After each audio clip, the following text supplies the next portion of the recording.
and welcome back to UnJaded Jade. So today's video is another highly requested revision style video. So as you guys probably know, it's really important to be revising for all your little end of chapter tests. I know it's not exam season right now, but I have at least like 3 tests a week, which is really depressing. And yeah, it's kind of important to get on top of your revision now, which is why I thought I would just make another revision video, even though it's kind of not the season for it.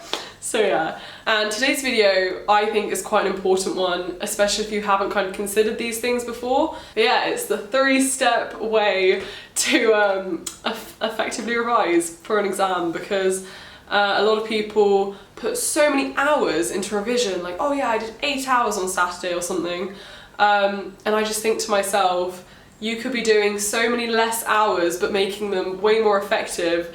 And I think a lot of people do revise the wrong way. You know, they sit there, they read their notes for like hours and it's not actually going in. So yeah, today's about like effectively revising and the 3 things that you got to do well in your tests. So the first step of revision, which has to be done in order to do well in this test, is you need to understand the topic. And it doesn't matter what subject it is, if you don't understand it, it's no point doing past paper questions, there's no point doing any of that unless you can first understand the content that you need to learn. So there are a lot of ways that you can go about just learning to understand the content.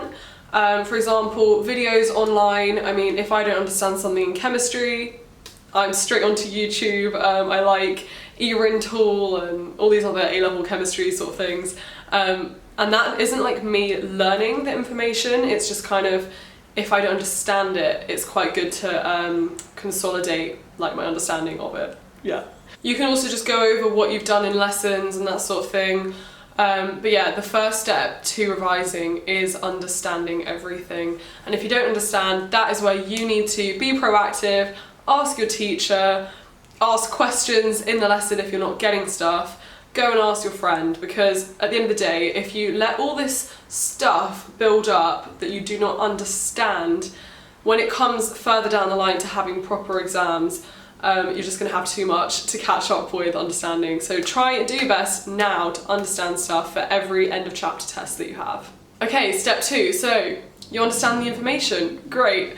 Now is the bit that there's no shortcuts to it. And that is to learn the information. And this is tedious and it's horrible and no one wants to do it. And I think a lot of people just miss out this step and they think they've understood it and they'll read through their notes and then they'll suddenly do some past paper questions and they've kind of skipped the middle bit, which is learning the information. And there are loads of ways you can do this, and I'm going to make videos on like effective ways to learn stuff.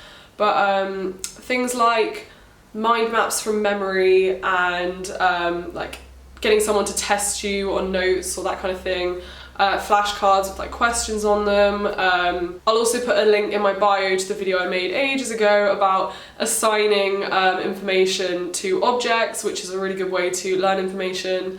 But yeah, I think if you miss out this step, you are screwing yourself over, because you need to make sure you understand but also have got the content there on like the forefront of your brain, ready to put down in that exam. And step 3, so you've understood it, great. You've learnt it, great. Now you need to apply that knowledge, and the way to apply it is to be doing past paper questions, summary questions or practice questions in your exam textbook, or if it's for like English or history, write yourself some essays and apply what you've learned. So the apply stage, again, is kind of like boring, tedious, but I think, I don't want to say it's the most important stage, because if you haven't done the other 2, like the applying is just like completely useless, but I think it is massively important, and without applying it you will not do well in an exam, because you need to get to know the style of questions, you need to see the mark schemes, you need to look at common questions. You need to identify like gaps in your knowledge through application of that knowledge. I think it's very tempting at A-level, where there's a lot of content to be learnt, to kind of skip the full learning and just go straight to doing past paper questions, and you really don't want to waste questions. If you're using like application as a way of testing whether you actually like understand the content, then you are wasting those questions. I think you need to do past paper questions when you know that you know the content, so that you can do them as you would in an exam. And bam, there you go, instant amazing grade.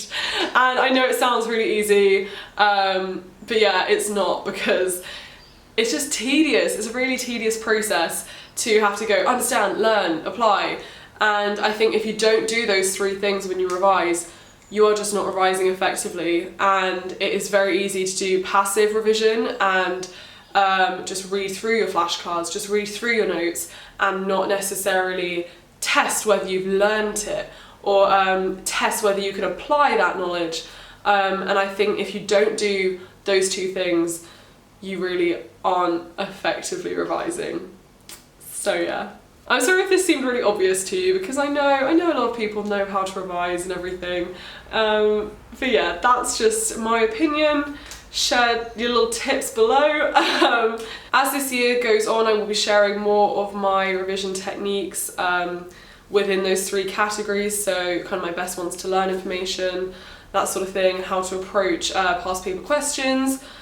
But yeah, please give this video a like if you found it useful, and I wish you luck with any tests you may have and with school in general, because I know it's a stressful time. So yeah, thank you for watching.